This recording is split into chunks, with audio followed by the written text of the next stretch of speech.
आज हिंदुस्तान में पहली बार ऐसा हुआ है भी हमारे 70 भाई हमें मिल ही नहीं रहे हैं, जो कि इन्होंने पकड़ के पता नहीं उनके साथ क्या किया। क्योंकि जो ये कहते हैं अभी खूनी होली ये खुद खेलते हैं, पता ही नहीं हमें आज तक वो हमारे भाई कहाँ पे हैं कहाँ पे नहीं है। यहाँ पे बीएसएफ लगाई है, पैरामिलिट्री फोर्सेस लगाई हैं, जिसमें सीआरपी आ गई, आईटीबीपी आ गई, सीआईएसएफ आ गई, ऐसी फोर्सेस लगाई हैं। ये हमको डराना चाह रहे हैं जी। हम पूरे वर्ल्ड को बता रहे हैं, मैं बता रहा हूँ, पूरे हमारे ह्यूमन राइट्स को बता रहा हूँ, यूएनओ को बता रहा हूँ। अगर कोई भी यहाँ पे हमारे किसान आंदोलन में सरकार कोई भी हुल्लड़बाजी होती है तो उसकी जिम्मेदार मोदी सरकार होगी।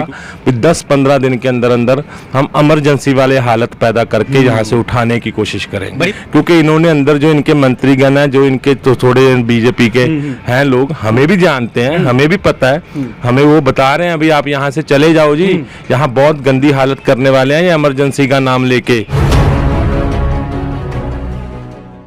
नमस्कार, मैं हूं देव। इस समय आप देख रहे हैं लोकतंत्र टीवी। भारत बंद का जिस तरीके से ऐलान किया गया था किसानों के द्वारा, आपको बता दें कि तमाम जगह दिल्ली में देखने को मिली किस तरीके से मेट्रो स्टेशन बंद थी।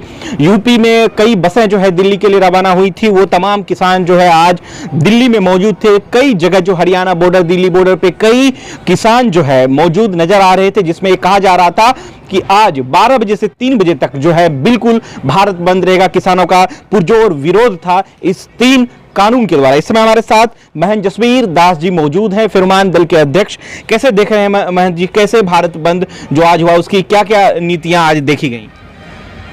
सबसे पहले तो हमने बोला था जी 12 बजे के 3 बजे तक का, वो सारे आप हमारे पत्रकार भाइयों को भी पता है कि हमने जो कहा था हमने वो करके दिखाया, और ये हमारा बहुत ही कामयाब रहा है। कुछ जगह पे जो हमें खंसा था भी सरकार करेगी, वो सरकार ने अपनी नीति चलाई भी है। जैसे दिल्ली में मेट्रो स्टेशन बंद किए गए, झंडा वाली साइड, और भी कई 10 मेट्रो स्टेशन बंद किए गए हैं। वो सरकार की जो पॉलिसी थी भी इस बंद को कुचलने की, वो कामयाब नहीं हो पाई सरकार की।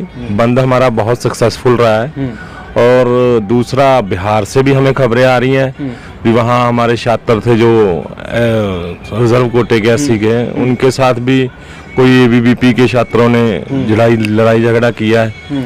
उसके लिए तो मैं नीतीश जी को कहूँगा भी आपने यही बोला था भी मैं मोदी को नहीं लाऊंगा, और आज वो आपका वादा था जो जनता के सामने दिख रहा है। अगर आज भी आप मोदी जी के साथ हो तो ठीक है, आप ऐसे कीजिए। अगर आप जनता के साथ हो तो जो हमारे छात्र पकड़े गए हैं, किसान भाई पकड़े गए हैं, उनको रिहा कीजिए। नहीं तो हम यही आंदोलन बिहार में भी खड़ा कर देंगे, क्योंकि हिंदुस्तान में तो हो ही रहा है। और दूसरा, कुछ चंद आ रहे हैं हमारे खबरें, उत्तराखंड में भी हुआ, यूपी में भी हुआ है, और हरियाणा में भी यही बीजेपी की सरकार है, इन्होंने करवाया। पर मैं सरकार को कहूँगा ये गंदी राजनीति छोड़ के अब अपनी हार को मानते हुए हमारे जो किसान भाई या छात्र भाई पकड़े हैं उनको रिहा किया जाए, तभी हम आगे कोई और बात सोचेंगे। तब तक हमारी कोई बात नहीं है जब तक, क्योंकि आपने पहले हमारे 70-80 भाई पकड़ रखे हैं 26 जनवरी के इंसिडेंट में, वो भी आपने गलत किया हुआ है। और आज ये हमने आह्वान किया था शांतमयी से, हम शांतमयी तरीके से रहे हैं, शांतमयी तरीके से हमने किया है। आप ही के जो बीजेपी के साथ जुड़े हुए लोग थे उन्होंने आके गुंडागर्दी की है, पुलिस के साथ रल के की है। यही हमारा केपी का जो पुल है, जो हम करनाल से जब आते हैं सिंगू की तरफ, वहाँ पे भी हमारे पुलिस वालों ने बैरिकेड लगा दिया था। और आपके एबीवीपी के छात्र और दूसरे बीजेपी युवा मोर्चा के ये आके हुल्लड़बाजी कर रहे थे वहाँ हमारे को, पर हम अपना शांतमयी रहे। बाद में पुलिस ने वो चीज़ को देखते हुए उनको वहाँ से खदेड़ा, पर पुलिस फिर भी हमारे साथ बहसबाजी करती रही। हमने उनके साथ कोई ज़्यादा नहीं की, हम अपना शांतमयी तरीके से बैठे रहे हैं और शांतमयी तरीके से चला है।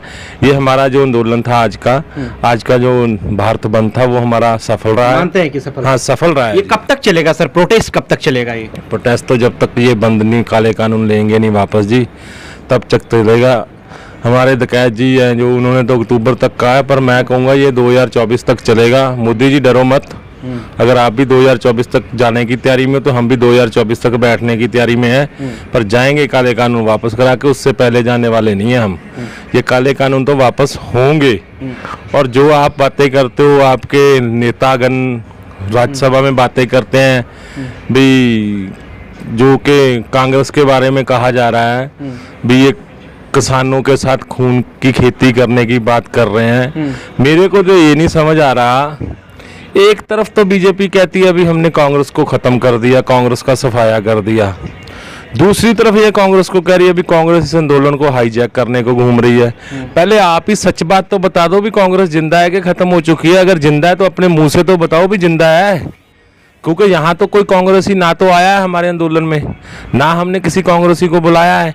ये तो किसानों का आंदोलन चल रहा है। जो हमारे किसान भाई हैं वो चाहे किसी भी पार्टी से हों, जो आपकी पार्टी से भी लोग थे वो भी इस्तीफा दे दे के हमारे मंचों पे आए हैं, हमारे किसान बन के आए हैं, किसानों की तरह रहे हैं, वो पार्टीबाजी की तरह नहीं रहे। ये किसान बैठे हैं यहाँ, ये गंदी राजनीति मत खेलो। तो 2024 में आपको पता चल जाएगा कि यहाँ पे किसका था और किसका नहीं था। ये आप जो खूनों की होली खेल रहे हो, असल में ये आपकी फितरत रही है, आपकी पार्टी की फितरत रही है ये खूनों की होली खेलने की। तो पहले गुजरात में आपने जब मुख्यमंत्री थे तब आपने वहाँ हमारे किसान भाई थे जो पंजाब से, उनके साथ खेली, उनको वहाँ से उजाड़ा, उनको तबाह किया, उनका कत्लेआम किया। और उसके बाद आप ही ने ये मंदिर के नाम पे खूनों की होली खेली। जो असली रामलला की जगह थी वो गिरा के वहाँ पे आपने कार सेवा के नाम पे वहाँ शहीदियाँ करवाई। और यही 30 साल तक आप उसी खूनों की होली के ऊपर अपनी सत्ता चमकाते रहे हो। आज आपके पास कोई मुद्दा नहीं बचा, क्योंकि आपने असली जगह गिरा के, और जनता की आवाज़ थी, जो न्यायालय की आवाज़ थी, जो उसकी न्यायालय के फैसले से आपने वहाँ मंदिर खड़ा किया है। जो बाद में बनाया गया, असली तो आपने गिरा दिया, बाद में बनाया गया मंदिर खड़ा कर रहे हो, वो आपने नहीं किया, वो न्यायालय ने करवाया है। अब उसको हाईजैक करना चाहते थे, वो हाईजैक हुआ नहीं। अब आपके पास कोई और मुद्दा बचा नहीं। अब आप इसलिए इस तरफ को चल पड़े हो कि खूनों की होली, ये हमें पता है अगर कोई गड़बड़ी होगी तो वो आप ही की तरफ से होगी, हमारे किसानों की तरफ से ना तो हुई है ना कभी होगी। जसबीर जी, 26 जनवरी को जिस तरीके से देखा गया कि एक माहौल पूरे देश में तैयार किया गया, कुछ किसानों की जो है गिरफ्तारियां हुई हैं तिहाड़ जेल में, तमाम किसान हैं, तो इस बात का डर था कि आज 6 फरवरी को भी ऐसा खतरनाक माहौल बन सकता था। जिस तरीके से किसान आरोप लगा रहे हैं कि आरएसएस या बीजेपी के लोग घुसपैठ करके आंदोलन को बिगाड़ना चाहते हैं, आंदोलन को बदनाम करने की कोशिश कर रहे हैं, क्या आपको डर था कि आज भी यानी कि 6 फरवरी को भी इस तरह की घटना कहीं रची जा सकती थी? ये तो हमारे को कल ही पता चल गया था जी, जब इनके कृषि मंत्री ने राज्यसभा के अंदर ये बयान दे दिया था कि किसानों के साथ अब खून की खेती करेंगे। तभी पता चल गया था हमें भी, क्योंकि 26 जनवरी को भी उन्होंने एक आके बयान दिया था भी अब ये किसान आंदोलन जल्दी खत्म हो जाएगा। हमको तब भी खंसा हो गया था भी अब ना कुछ ये गड़बड़ी करेंगे। और कल जब इन्होंने ये बयान दिया हमको तब भी हो गया था।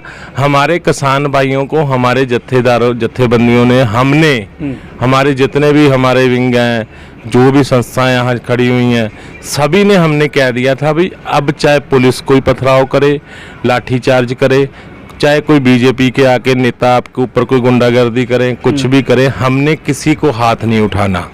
हम अपना शांतमय तरीके से अपना प्रोटेस्ट करेंगे और हम जो बंद है, जो हिंदुस्तान का चक्का जाम है, हम उसको कामयाब करेंगे।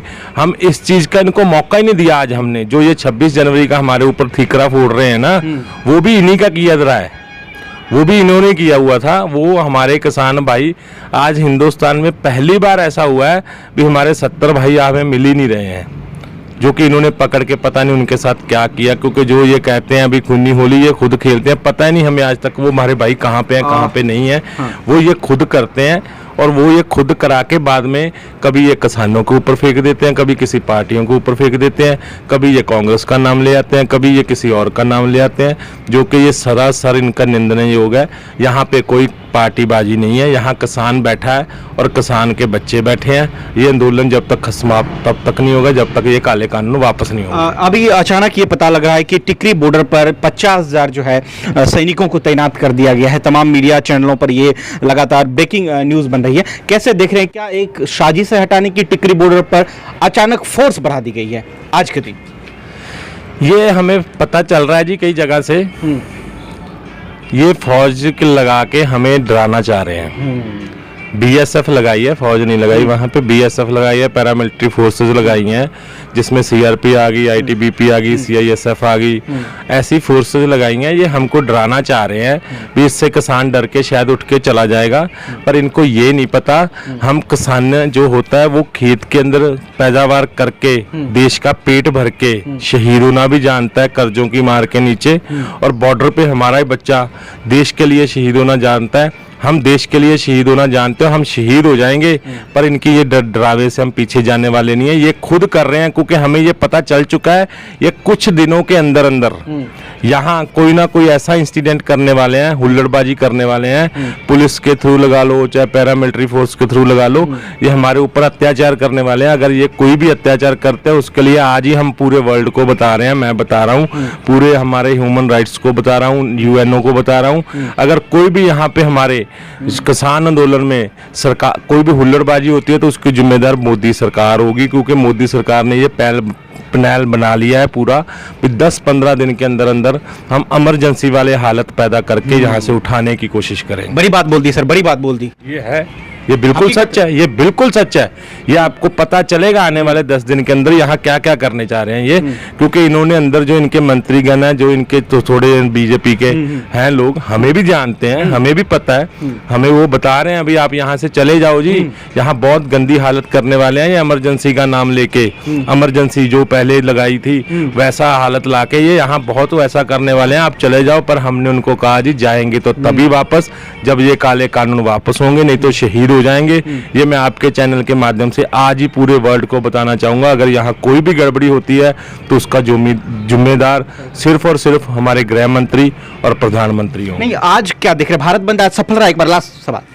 भारत बंद आज भी सफल रहा जी। भारत बंद हमारा पहले भी जब किया था तब भी सफल रहा था। अगर ये काले कानून वापस नहीं लेंगे तो भारत बंद हम आगे भी करेंगे। पहले हमने किया था 4 घंटे का, आज किया हमने 3 घंटे का, आगे करेंगे हम 12 घंटे का।